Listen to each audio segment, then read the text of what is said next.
Halo semuanya, kami dari kelompok 5 dan 6 akan membahas salah satu isu penting dalam pemerintahan Indonesia, yaitu efisiensi anggaran negara.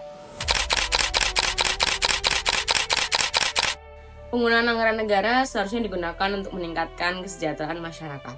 Namun, pada praktiknya masih sering ditemukan pemborosan dan penggunaan kepada hal-hal yang kurang tepat sasaran. Hal ini tentu saja masih menjadi masalah yang serius, terutama ketika kebutuhan rakyat seperti pendidikan, kesehatan, dan kesejahteraan sosial masih belum tercukupi secara maksimal. Dikaitkan dengan nilai Pancasila, khususnya sila kelima, seharusnya kebijakan anggaran benar-benar mencerminkan keadilan sosial bagi seluruh rakyat Indonesia.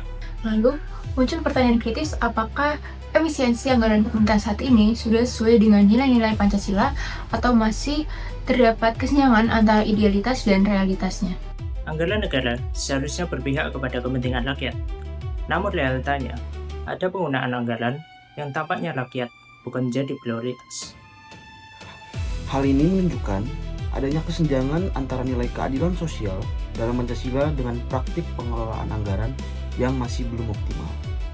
Dari sudut pandang sila kedua, penggunaan anggaran juga harus mencerminkan kemanusiaan yang adil dan beradab, bukan hanya sekedar formalitas administratif. Selain itu, masalah transparansi juga masih menjadi masalah. Tidak semua masyarakat bisa mengakses penggunaan anggaran secara jelas. Era Gen Z, masyarakat semakin kritis.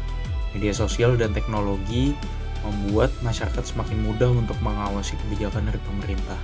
Namun, pemerintah masih belum memanfaatkan teknologi digital secara maksimal untuk meningkatkan transparansi dan efisiensi anggaran.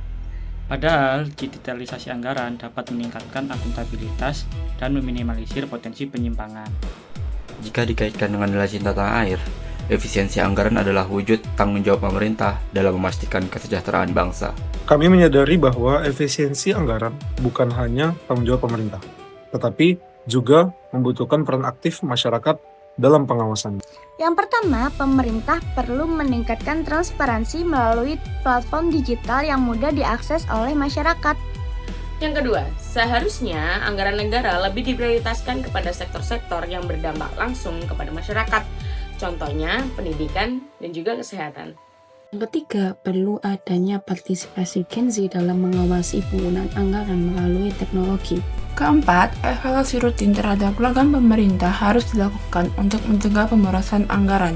Dari hasil analisis yang kami lakukan, efisiensi anggaran pemerintah masih menghadapi berbagai tantangan dalam implementasinya. Namun dengan penerapan nilai-nilai Pancasila secara konsisten, pengelolaan anggaran dapat menjadi lebih adil, transparan, dan tepat sasaran.